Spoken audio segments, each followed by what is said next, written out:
The Zephyrian Dawn drifted silently through the void, its once proud hull now scarred by micrometeorite impacts and radiation burns. The magnificent vessel, stretching nearly 2 kilometers from bow to stern, had been the pride of the Galactic Federation's exploratory fleet. Now it hung lifeless in space, its crystalline observation domes dark, its quantum drive cores cold and silent. Captain Vexthera stood motionless on the bridge, her 4 arms hanging limply at her sides as she processed the impossible situation. Her species, the Velthari, had been spacefaring for over 3,000 years. They had witnessed the rise and fall of countless civilizations, had mapped star systems across half the galaxy, and had perfected technologies that could bend the very fabric of reality to their will. Yet here they were, helpless. "Status report, engineer call," she commanded, though she already knew the answer. Her voice carried the weight of absolute authority, but beneath it lurked a tremor of something the Velthari rarely experienced: uncertainty. The insectoid Kithrin clicked his mandibles nervously, his 6 legs adjusting his position at the engineering console. His species had joined the Federation 8 centuries ago, bringing with them an intuitive understanding of quantum mechanics that had revolutionized starship design. Now, that same intuition was telling him something that defied everything he knew about technology. "Captain, the quantum flux generator has suffered a cascade failure," he reported, his translator converting his chittering language into the standard Federation dialect. "The crystalline matrix is completely fractured and the harmonic resonators are beyond repair. The backup systems attempted to compensate, but the quantum field destabilized completely. Without these components, we cannot achieve faster-than-light travel." "And replacement parts?" "The nearest Galactic Federation shipyard is 847 light-years away, Captain. Even if we could somehow contact them, which we cannot, given our communications array was damaged in the same cascade failure, it would take a rescue vessel decades to reach us at sublight speeds." Vexthera's secondary heart sank. The Zephyrian Dawn carried a crew of 200 souls from 12 different species, all now trapped in this desolate system on the edge of Federation space. They had been on a routine survey mission cataloging the mineral wealth of a newly discovered star system when the unthinkable happened, a complete failure of technology that had remained unchanged for over 2 millennia. She walked to the observation deck, her magnetic boots clicking against the deck plating. Outside, the stars wheeled slowly as the ship maintained its lazy tumble through space. The nearest habitable world was 3 light-years away, impossible to reach with their damaged ship's systems. "We have enough supplies for perhaps 6 months, reported Dr. Zealish, the ship's Volcoid chief medical officer. After that, he didn't need to finish the sentence. "Send out a general distress signal on all frequencies," Vexthera ordered. "Perhaps some merchant vessel or explorer will hear us." "Captain," Communications Officer Trill interjected, her gaseous form shimmering with concern, "we are on the very edge of Federation space. The probability of encountering another starship is—" "I know the odds," Vexthera cut her off. "But we have no choice. Transmit continuously on all bands.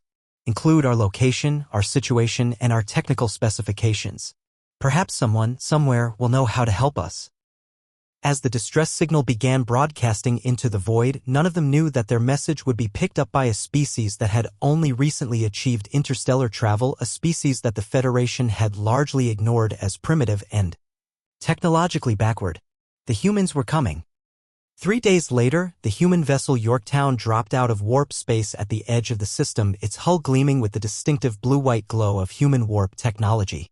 The ship was significantly smaller than the Zephyrian Dawn, built for exploration rather than luxury, with a utilitarian design that spoke of function over form. Captain Elena Rodriguez stood on the bridge, her weathered hands gripping the command chair as she studied the alien vessel through the main view screen.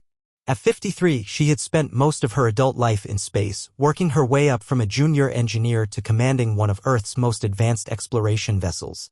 She had seen her share of strange phenomena, but nothing quite like this. "Sweet mother of pearl," whispered Navigator Thompson from his station. "That thing's massive. Has to be at least 10 times our size." "It's definitely the source of the distress signal, Captain," reported Lieutenant Commander Jackson Hayes, the ship's chief engineer. Hayes was a tall, lanky man from Texas who had earned his reputation fixing impossible problems with whatever materials were at hand. "But I'm not reading any propulsion systems I recognize.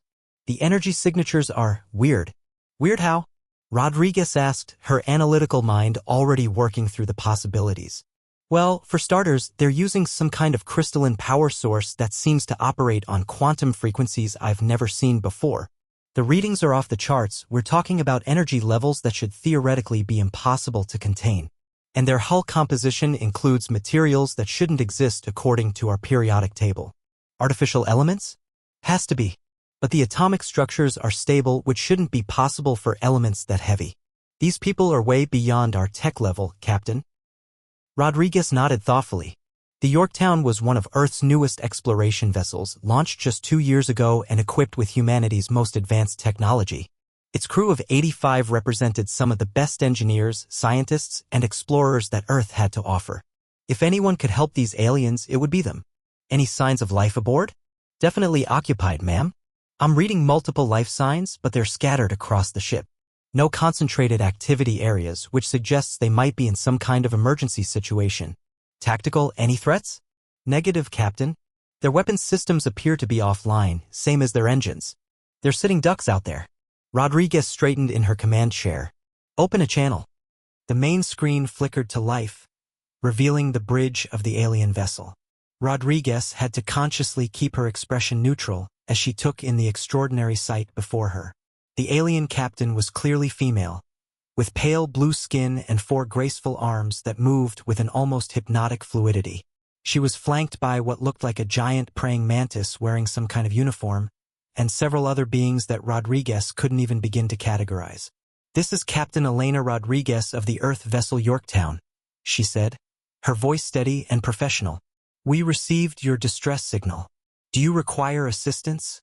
The alien captain's translator seemed to struggle with the unfamiliar language patterns, producing a series of electronic chirps and whistles before finally responding. "I am Captain Vexthera of the Federation vessel Zephyrian Dawn.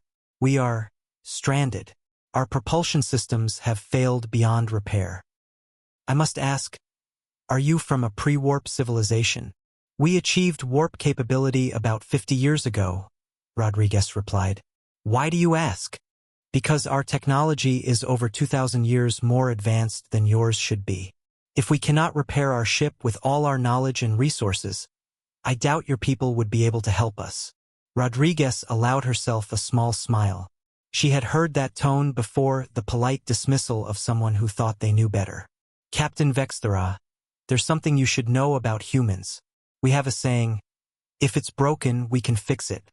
If it can't be fixed, we'll make it work anyway. May we come aboard?"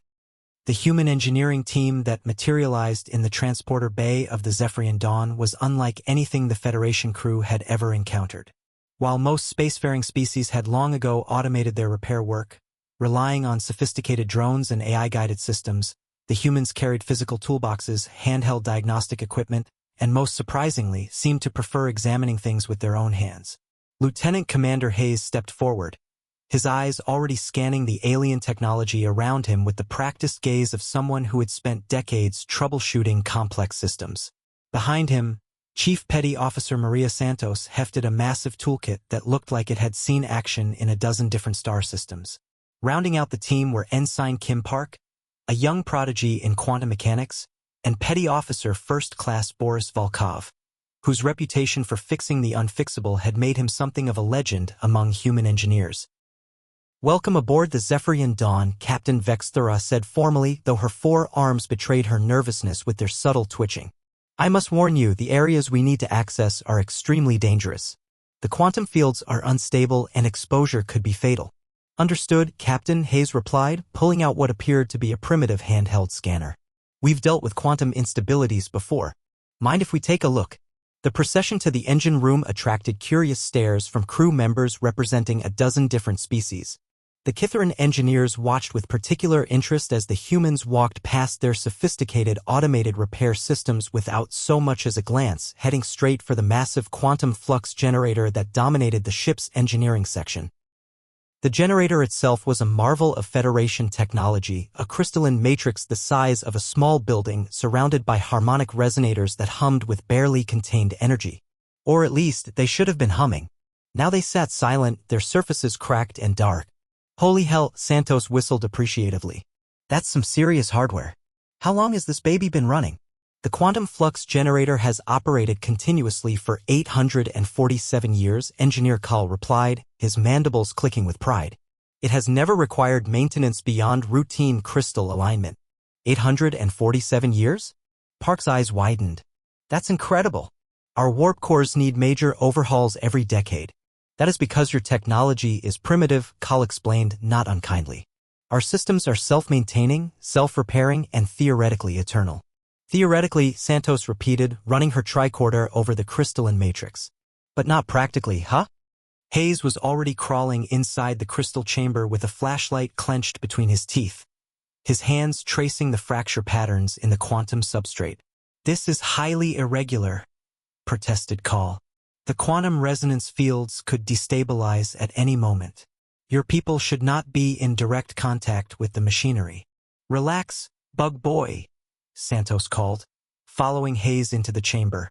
I've been elbow deep in worse things than this. Hayes, hand me that sonic screwdriver. We don't have sonic screwdrivers, Santos. This is real life, not a TV show. Then hand me my regular screwdriver. The one with the magnetic tip. Call's mandibles clicked frantically. You cannot repair crystalline matrices with primitive metal tools. The harmonic frequencies alone would destabilize the quantum substrate. The resonance cascade would. Would what? Santos emerged from the chamber, her uniform covered in crystal dust and glowing faintly with residual quantum energy. Look, I don't know much about your fancy quantum whatnot, but I know broken machinery when I see it. And this isn't broken, it's just knocked out of alignment. Impossible, Call insisted. The diagnostic computers have run 1,247 different repair algorithms. The damage is irreversible. The quantum matrices cannot be realigned without complete replacement of the crystalline substrate. Your computers, Hayes interrupted, studying his readings while Park ran calculations on her tablet, are programmed to only suggest repairs using components that exist in your technology database. But what if we don't use your components? I don't understand. Santos grinned, that particular expression that every human engineer wore when they were about to attempt something that would either be brilliant or catastrophic. He means, what if we jury-rig it? The alien engineer's translator struggled with the unfamiliar term, cycling through several possibilities before finally settling on improvised non-standard repairs utilizing available materials. Call's mandibles clicked even faster, a sure sign of extreme agitation among his species. That's not how Starship repair works. It's how human repair works, Hayes replied, emerging from the crystal chamber with what looked like a grocery list. Santos, what do you think? Can we MacGyver this thing back to life? Oh, absolutely. But we're going to need some duct tape. Word spread quickly through the Zephyrian dawn that the humans were attempting to repair the quantum flux generator with primitive tools and something called duct tape. Crew members from a dozen different species began gathering in the engineering section, drawn by a mixture of scientific curiosity and morbid fascination. They lined the observation galleries overlooking the main engineering bay, whispering among themselves in a cacophony of alien languages. This is madness, whispered Dr. Zealish, the ship's Volcoid chief medical officer, his pointed ears twitching with anxiety. They're going to get themselves killed. The quantum resonance alone could disintegrate organic matter at the molecular level. Look at them, marveled Communications Officer Trill, her gaseous form shimmering with barely contained excitement. They're not even using protective equipment. That human female is literally welding components with her bare hands. Indeed, Santos was using a handheld plasma torch to modify what appeared to be a serving utensil from the ship's galley into a replacement harmonic resonator. The tool glowed white-hot as she shaped it, sparks flying in patterns that somehow reminded the watching aliens of ancient metallurgy rather than advanced starship repair. The metallurgy is actually quite sophisticated, observed Lieutenant Vrack, a Centaurian physicist. She's not just bending metal, she's altering the molecular structure to match the harmonic frequencies of the original component. Meanwhile, Hayes was carefully inserting strips of silvery adhesive tape, the mysterious duct tape, into the crystalline matrix gaps. His movements were precise, almost surgical, as he measured angles and calculated reflection points with nothing more than a handheld calculator and what appeared to be an ancient slide rule. The theory is actually sound, Hayes explained to the growing crowd of alien observers, his voice echoing in the vast chamber. Your crystals work by bouncing quantum particles between precisely aligned surfaces. When the alignment shifted during the cascade failure, the particles started scattering instead of maintaining coherent pathways. We just need to redirect them back into the proper flow patterns. But duct tape. Engineer Kahl's voice cracked with disbelief, his entire worldview crumbling as he watched centuries of engineering doctrine being casually discarded. You're using an adhesive polymer to repair a quantum resonance chamber. It's not just any duct tape, Santos replied proudly, pausing in her work to hold up a roll of the silvery material. This is military-grade, space-rated, aluminum-backed duct tape with a polytetrafluoroethylene coating. This stuff has held together half the space stations in human space. We once used it to patch a hole in a fusion reactor during a solar storm. That cannot be safe, gasped Dr. Zeilish. Oh, it wasn't, Santos admitted cheerfully. The radiation levels were off the charts and we had about 30 seconds before containment failure. But it worked. Held for 6 months until we could get proper repairs. Ensign Park looked up from her calculations. Actually, the reflective properties of the aluminum backing create a perfect quantum mirror when aligned at the correct angles. The polymer base provides just enough flexibility to compensate for thermal expansion while the PTFE coating prevents quantum tunneling effects. You calculated all of this? Asked Kahl, his scientific training warring with his disbelief. Some of it, Park admitted. The rest we're figuring out as we go. Trial and error, added Volkov, who had been silently assembling what looked like a quantum field stabilizer from spare parts and kitchen utensils. Is very human approach to engineering problems. Captain Vexthera pushed through the crowd, her 4 arms moving in agitation patterns that indicated extreme stress among her species. Commander Hayes, I must ask, are you certain this will work? The lives of 200 beings depend on your success. Hayes paused in his work, his weathered face serious for the first time since arriving aboard the alien ship. Captain, in my 20 years as an engineer, I've learned that the universe doesn't care about our theories or our manuals or our protocols. It only cares about what works. And this should work. Should. Will, Santos corrected firmly, her plasma torch hissing as she made a final adjustment to her improvised component. This will work. Trust me, I've fixed worse with less. Such as? Ever try to repair a warp core with a paperclip and chewing gum? The universal translator gave up trying to process that statement. The engine room fell silent as Hayes made the final connections, his hands steady despite the magnitude of what they were attempting. 200 lives hung in the balance, and the success or failure of their improvised repair would determine whether the Zephyrian Dawn would ever see home again. The quantum flux generator sat before them like some ancient altar, its crystalline matrix now held together by an intricate network of duct tape, repurposed kitchen utensils, and what appeared to be components cannibalized from the ship's replicator systems. The assembled alien crew held their collective breath or whatever breathing equivalent their species possessed. Even the normally chattering Kitharan engineers had gone silent, their mandibles frozen in anticipation. Captain Vexthera stood at the front of the observation deck, her 4 arms crossed in a gesture that conveyed both hope and resignation. Final systems check, Hayes announced, his voice carrying clearly through the vast chamber. Santos, how's the harmonic resonator alignment? Frequency match is at 97.3%, she replied, consulting a device that looked like it had been assembled from spare parts and good intentions. Not perfect, but within operational parameters. Park, quantum field stability? Fluctuations are within acceptable ranges, the young ensign reported from her position near the crystalline matrix. The duct tape matrices are actually providing better harmonic dampening than I calculated. The aluminum backing is creating interference patterns that smooth out the quantum irregularities. Volkov backup systems? All secondary systems are go, the Russian engineer replied in his heavily accented English. Emergency containment fields are ready in case of cascade failure. Though if this goes wrong, containment fields will not help much. Hayes nodded grimly. Initiating startup sequence. Santos, you ready with the percussive maintenance? Standing by with the hammer, she replied cheerfully, hefting a tool that looked suspiciously like it had been borrowed from the ship's machine shop. Percussive maintenance? Captain Vexthera asked weakly, her translator struggling with the concept. Sometimes you have to hit things, Santos explained with the casual tone of someone discussing the weather. It's a technical term. When all else fails, applied kinetic energy can realign stuck components. You're going to hit our quantum flux generator with a hammer? Only if it doesn't cooperate, Hayes assured her. Everybody stand back. Here we go. The generator began to hum. It was a low, thrumming sound that seemed to vibrate through the deck plating and into the bones of everyone present.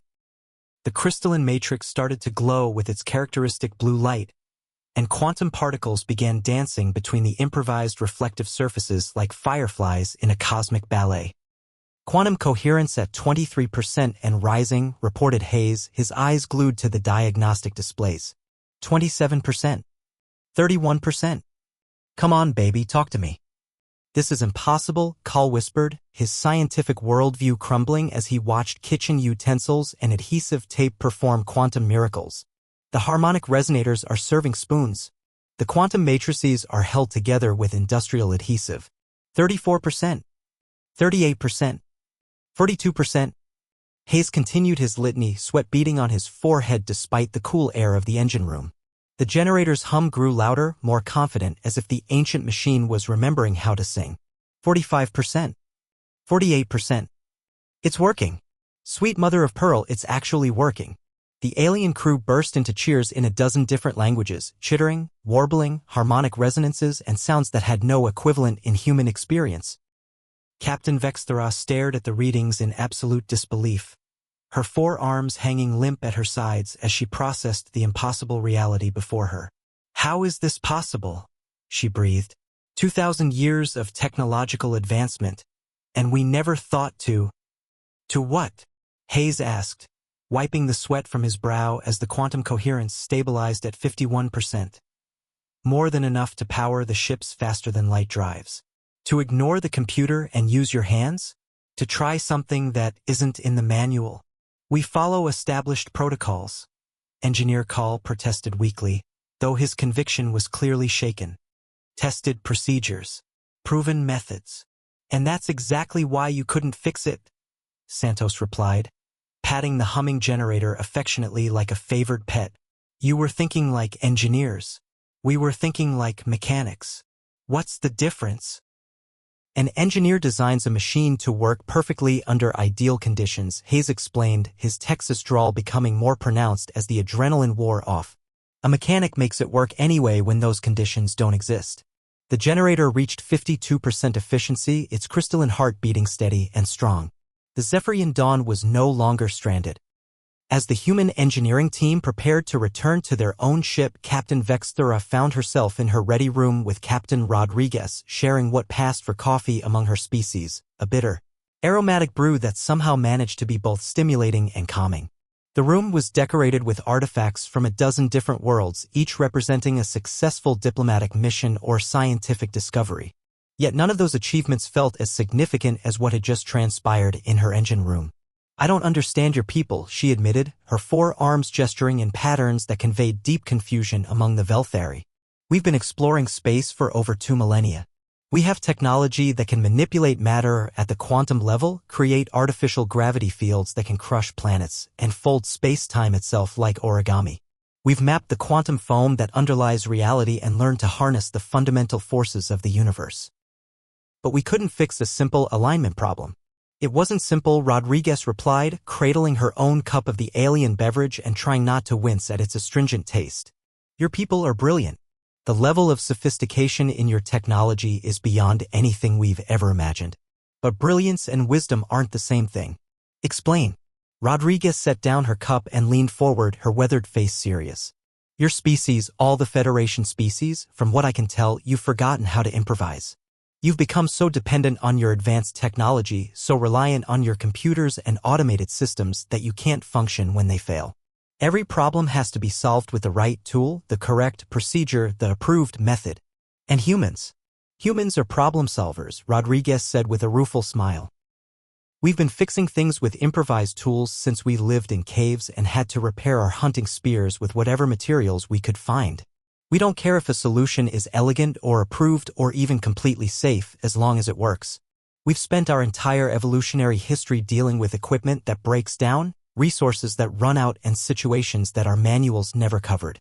Captain Vexthera was quiet for a long moment, her secondary hearts beating in a rhythm that indicated deep thought. Your species has been spacefaring for 50 years. 50 years. A mere blink of an eye in galactic terms. And yet you were able to solve a problem that stumped our greatest engineers, our most sophisticated diagnostic systems, our most advanced artificial intelligences. Because we're not as smart as you, Rodriguez said, and there was no trace of false modesty in her voice.